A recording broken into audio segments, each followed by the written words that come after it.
Hello friends, welcome back. I am Vivek Singhal from tradingwithvivek.com। और 2 weeks back मैंने एक video बनाई थी जिसमें निफ्टी को लेकर हमने एनालिसिस की थी कि ओवरऑल मार्केट क्या कहती है यहाँ पर।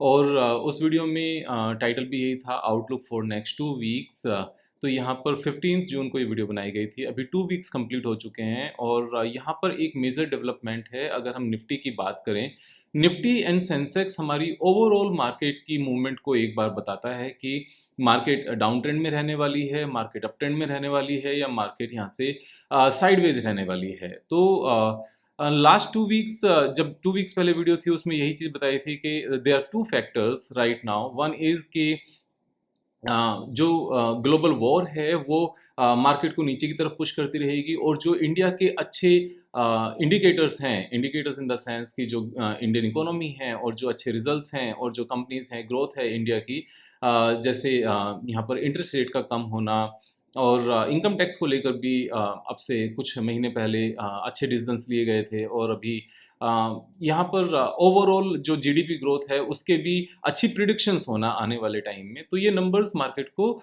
नीचे जाने से रोकेंगी, यानी कि सपोर्ट करेंगी, और ग्लोबल वॉर ऊपर जाने से रोकेंगी, यानी कि रेसिस्टेंस दिखाएंगी। नाउ अब जब ये जो ईरान की इन्वॉल्वमेंट थी इस वॉर में, और ईरान एंड इसराइल के बीच में सीज फायर हो गई है, यहाँ पर उनका वॉर रुक गया है। अमेरिका को जो करना था वो कर लिया उसने, और means overall this is good for the entire world कि एक वॉर रुकी कम से कम, जहाँ पर बिग कंट्रीज इन्वॉल्व होनी शुरू हो गई थी। तो यहाँ जो रेसिस्टेंस क्रिएट करने वाले जो रीजंस थे वो खत्म हो गए हैं, और जो इकोनॉमी को सपोर्ट करने वाले और मार्केट को सपोर्ट करने वाले रीजंस हैं वो एज इट इज़ हैं, उनमें चेंजेस नहीं आए हैं। यानी कि जो बेकार बातें थी मार्केट से वो फिलहाल हट गई हैं, और जो अच्छी बातें थी वो मार्केट में एज इट इज़ हैं।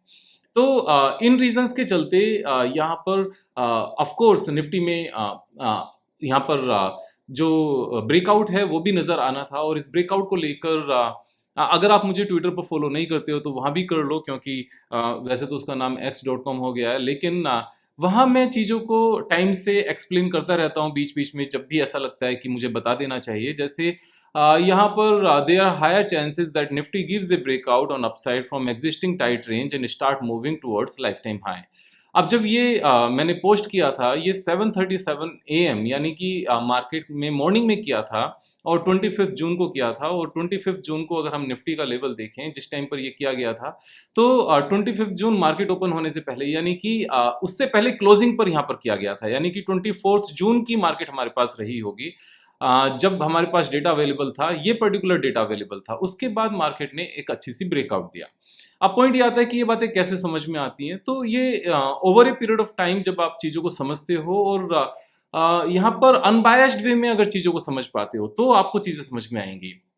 हमें कुछ चीज़ें समझनी चाहिए। जैसे इस चीज़ को समझाने के लिए मैंने एक और ट्वीट इससे पहले किया था, दैट वॉर इज टेम्परेरी। यहाँ पर अगर आप देखोगे, war is temporary and we are in a bull run. ये 19 जून को था। 19 जून को अगर हम एक बार फिर से मार्केट देखें कि 19 जून को मार्केट कहाँ पर थी, 19 जून को मार्केट उससे भी नीचे थी। तो यहीं पर चीजें समझ में आ रही थी। काफी लोग यहाँ पर डरे हुए थे। उस डर को खत्म करने के लिए ही मैं इस तरह की ट्वीट्स अक्सर करता हूँ कि यहाँ से डर निकलना चाहिए, क्योंकि वो टेम्परेरी ही है, और we are in a bull run. वो बुल रन ऑलरेडी यहाँ पर आ चुका है। वो कैसे आ चुका था? बुल रन आ चुका था जो यहाँ पर ये डबल रेसिस्टेंस था, इससे ऊपर ब्रेकआउट होना और सीधा कंसिस्टेंटली ऊपर जाते जाना, ये एक बुल रन की पहचान थी। उसके बाद में यहाँ एक और रेंज बाउंड ट्रेडिंग होना, और रेंज बाउंड ट्रेडिंग के बाद फिर से यहाँ पर ऊपर चले जाना, ये भी बुल रन की पहचान थी। उसके बाद में यहाँ पर जो सपोर्ट है, सपोर्ट से सीधा सीधा एकदम से स्टॉक प्राइस का ऊपर उठना।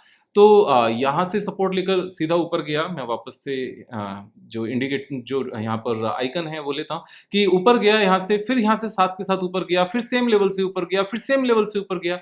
ये इस चीज को बताता है कि 24,500 से नीचे स्टॉक मार्केट में निफ्टी को नहीं लाने दिया जा रहा है, और सीधी सीधी मार्केट ऊपर जा रही है। अब ये जब हम अनबायस्ड तरीके से यहाँ पर चीजों को पढ़ते हैं तो चीजें समझ में आती है। अगर हम इन्फ्लुएंस होते हैं एडवाइजेस से, तो वहां गलत है। हमें इंफॉर्मेशन को रीड करना आना चाहिए, हमें न्यूज को रीड करना आना चाहिए कि जब ईरान यहाँ पर वॉर कर रहा है, और Iran is a big country, यहाँ पर हम ये चीज जरूर समझते हैं कि इजराइल के पास एयर डिफेंस सिस्टम है, लेकिन ईरान जो जियोग्राफिकल साइज में इजराइल के कंपैरिजन में 70 टाइम्स है। 70, 17 नहीं, 7 नहीं, 70 टाइम्स बड़ा है Iran. It's a big country. और अगर एयर डिफेंस सिस्टम दोनों के खत्म हो जाएं तो दोनों के पास सिर्फ और सिर्फ ऑफेंसिव यानी कि अटैकिंग जो मटेरियल है वो बचेगा।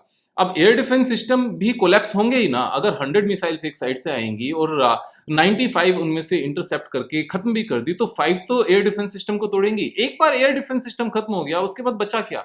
उसके बाद सिर्फ एक चीज बचती है कि अगर ईरान और इसराइल दोनों तरफ से सेम क्वांटिटी में मिसाइल छोड़ता है, तो यहाँ पर अगर पूरा इसराइल खत्म होता है तो ईरान का सिर्फ यहाँ पर 1.3% हिस्सा खत्म होता है, क्योंकि 70 टाइम्स बड़ा है।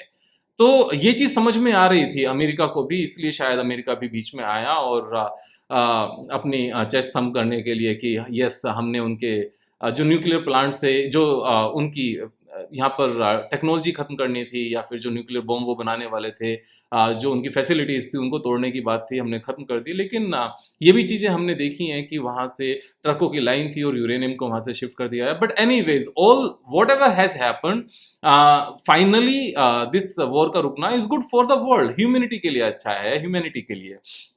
तो हर तरीके से चीजें अच्छी हैं। नाउ ऊपर जाने की तैयारी है मार्केट की। और निफ्टी की अगर हम बात करें, निफ्टी एक मेजर यहाँ पर पैटर्न बना रहा था और पैटर्न को उसने यहाँ पर ब्रेकआउट दिया। अगर आप देखोगे यहाँ पर तो इससे छोटा सा यहाँ पर अगर लेफ्ट साइड में आप शोल्डर देख सकते हो तो दिख जाएगा। और अगर इस शोल्डर को आप काउंट नहीं भी करो, because this is very small size, तो आप इस पूरे यहाँ पर कप को देख सकते हो और कप के साथ में यहाँ पर ये हैंडल भी देख सकते हो। और यहाँ पर एक प्रॉपर ब्रेकआउट आया है। और प्रॉपर ब्रेकआउट के साथ में जब मैं कहता हूं कि एक ब्रेकआउट कैंडल होनी चाहिए, तो यहाँ पर ये प्रॉपर ब्रेकआउट कैंडल है। और ब्रेकआउट कैंडल का जो टॉप बना है, आप ध्यान से समझना, जो ब्रेकआउट कैंडल का टॉप है उसके ऊपर एक बार ग्रीन कैंडल से क्लोजिंग होनी चाहिए, तो उस ब्रेकआउट की कंफर्मेशन उसको माना जाता है। तो यहाँ पर ब्रेकआउट भी हो चुका है with 26 June candle, and 27 June candle से यहाँ पर ब्रेकआउट कंफर्मेशन भी हो चुका है। तो ये पैटर्न अब पूरा वैलिड पैटर्न है।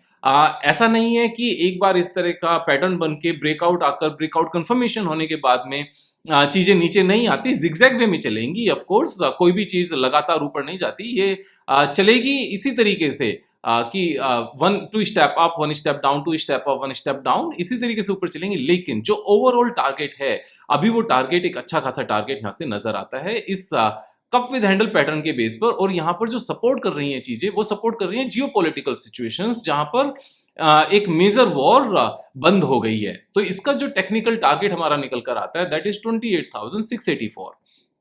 तो ऑलमोस्ट 27,000 का यहाँ पर 29,000 का ऑलमोस्ट टारगेट है। इससे पहले मैं एक वीडियो ऑलरेडी बना चुका हूं, उस टाइम पर भी काफी लोगों को ऑफ कोर्स डाउट होना एक जायज सी बात है कि निफ्टी का टारगेट मैंने 30,000 लिया था, और अप्रैल 9 की ये वीडियो थी। अगर आप देखोगे निफ्टी 30,000 अप्रैल 9, और अप्रैल 9 को अगर हम एक बार यहाँ पर देखने लगे कि मार्केट की ओवरऑल सिचुएशन क्या थी, अप्रैल 9 को अगर हम देखें, अप्रैल 9 इज हियर। तो अप्रैल 9 हमारा इतना नीचे था, उस टाइम पर सारी चीजें बेकार थी और सबको यही लगता था कि विवेक भाई ऐसे थोड़ी होता है कि आप कोई भी एक रैंडम सी बेकार सी फिगर दे दो और वो चीजें पूरी हो जाएं। आप एक बार देखो कि अप्रैल 9 की वीडियो के बाद में किस तरीके से मार्केट ने यहां से अप मूव दिखाया। और ये ऐसे नहीं कि हवा में था, ये चीजें एक सॉलिड बेस पर थी। एक डबल बॉटम बना था यहाँ पर, और डबल बॉटम भी नहीं था, एक बहुत लंबे सपोर्ट थी यहाँ पर, बार बार इस लेवल से सपोर्ट ली गई थी। और इससे भी अलग टेक्निकल इंडिकेटर्स वहां पर डिस्क्राइब किए गए हैं। अगर आपने वो वीडियो नहीं देखी है तो वापस से देखो। तो अल्टीमेटली मैं एक दो चीजें यहाँ पर कहना चाह रहा हूँ। एक, यहाँ से ब्रेकआउट आ चुका है, we are in a bull run. यहाँ से टेक्निकली भी यहाँ से चीजें कंफर्मेशन है। 28,685 का यहाँ से सीधा सीधा टारगेट नजर आता है। कितना टाइम लगेगा? 3 4 5 6 महीने, 8 महीने, बहुत ज्यादा लंबा टाइम नजर नहीं आता, क्योंकि एक क्लीन ब्रेकआउट है और जो जियोपॉलिटिकल सिचुएशन है वो इंप्रूव हो रही है। यहाँ पर जो बेकार चीजें थी खत्म होती हुई नजर आती हैं। अब आने वाले टाइम में जो इंडिया और यूएस की टैरिफ को लेकर जो वापस से एक बिजनेस प्लान होना है, आपस में अंडरस्टैंडिंग होनी है कि कितना हम इंपोर्ट करेंगे, कितना एक्सपोर्ट करेंगे, क्या टैरिफ रेट्स होंगे, वो चीज़ भी फाइनल होगी। अमेरिका और चाइना की भी चीज़ें ठीक हो रही हैं वापस से, और इंडिया और यूरोपियन यूनियन के बीच भी बायलैटरल एग्रीमेंट हो रहा है। तो चीज़ें इम्प्रूव्ड हैं यहाँ से, और अभी अर्निंग सीजन भी आना है और इंटरेस्ट रेट कट हुए हैं इंडिया में। अगेन वो एक पॉजिटिव फैक्टर है और टेक्निकल इंडिकेटर यहाँ पर सामने है। अब बात ये आती है कि कौन से स्टॉक्स ऐसे हैं जिनमें हम ट्रेड करें। तो देखो, it's a matter of choice. बहुत सारी स्ट्रैटेजीज हैं जो मैं ऑलरेडी सिखा चुका हूँ, और यहाँ पर इंडिविजुअल नेम लेने से अच्छा है कि आप स्ट्रैटेजीज के बेस पर यहाँ पर लगातार ट्रेड करो, क्योंकि जब आप स्ट्रैटेजीज को सीख के और उसके बाद ट्रेड लेते हो तो आप अपने ट्रेड की खुद जिम्मेदारी लेते हो। यहाँ पर दूसरे के सर पे नहीं डालते, क्योंकि अच्छा गया तो अपनी अच्छाई थी यहाँ पर, और बेकार गया तो जिसने नाम लिया उसका बेकार हो गया, यानी कि वो चीज़ें बेकार हो गई। तो स्टॉक स्पेसिफिक नाम लेने की ज़रूरत नहीं है, स्ट्रैटेजीज के बेस पर ट्रेड करो। सेक्टर्स देखो कहाँ पर जैसे अभी निफ्टी में ब्रेकआउट आया है, कहाँ पर सेम तरीके से ब्रेकआउट आए हैं, किन स्टॉक्स में अभी ब्रेकआउट आ रहे हैं। आप ध्यान से समझो कि जब ओवरऑल निफ्टी में ब्रेकआउट आता है, उसी टाइम पर जिन स्टॉक्स में ब्रेकआउट आ रहा हो, यानी कि यहाँ पर सेम ही मोमेंटम है उन स्टॉक्स में और ओवरऑल मार्केट में। तो ये एक बड़ा सा आपको मैं एक आइडिया दे रहा हूँ, आइडिया नहीं, एक क्लैरिटी दे रहा हूँ कि किस तरीके से जब मार्केट में ब्रेकआउट हो तो कौन से स्टॉक्स में ट्रेड करना चाहिए जहां पर सिमिलर पैटर्न्स के साथ ब्रेकआउट आ रहे हो और आपके पास रीजंस हो। रीजंस किस तरह के कि वहां पर अर्निंग सपोर्ट कर रही हो, बिजनेस सपोर्ट कर रहा हो, यहाँ पर इकोनॉमी सपोर्ट कर रही हो उन स्टॉक्स को लेकर, और टेक्निकल पैटर्न भी हो। तो ये सारी चीजें समझ के ध्यान में रख के करने की जरूरत है। वैसे मैं जल्दी एक वीडियो बनाऊंगा जहां पर कुछ सेक्टर्स की हम बात करेंगे, जिन सेक्टर्स में एक यहाँ पर अच्छी खासी रैली आपको नजर आएगी। और मैं एक बार अपने मोबाइल को यहाँ से डिस्कनेक्ट करता हूँ, because people are calling me, do not disturb पे डाल देते हैं इसको।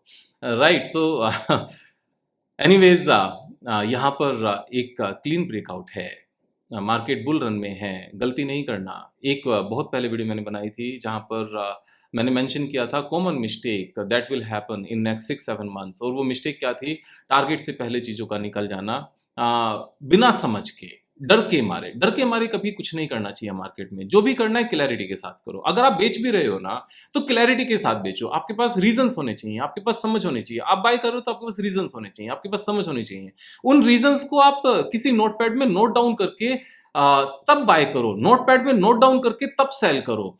क्योंकि बाय करने के बाद में अगर चीजें वापस से नीचे आने लगे तो आप उन रीजंस को देख पाओ कि ये रीजंस थे जो जिसके बेस पर मैंने बाय किया था। और सेल करने के बाद में जब स्टॉक और ऊपर जाने लगे तो आप उन रीजंस को देख पाओ कि ये रीजंस थे जिसकी वजह से मैंने सेल किया था। जब आप उन रीजंस को वापस से रीड करोगे तो आपको क्लैरिटी आएगी कि मार्केट ने अपोजिट डायरेक्शन में जरूर मूवमेंट दिखाई, लेकिन आप गलत नहीं थे। यहाँ पर अपनी समझ को बनाए रखना और अपनी समझ के बेस पर ट्रेड करना आपको एक लॉन्ग टर्म सक्सेसफुल ट्रेडर बनाने की तरफ एक स्टेप होता है, एक कदम होता है। उसको हमें समझदारी से लेकर चलने की जरूरत है। मैं अपना एक्सपीरियंस आप सबके साथ में शेयर करता रहूंगा, आप दोस्तों के साथ शेयर करो। जल्दी मिलेंगे एक नई वीडियो के साथ, तब तक अपना ख्याल रखो। जय हिंद, जय भारत।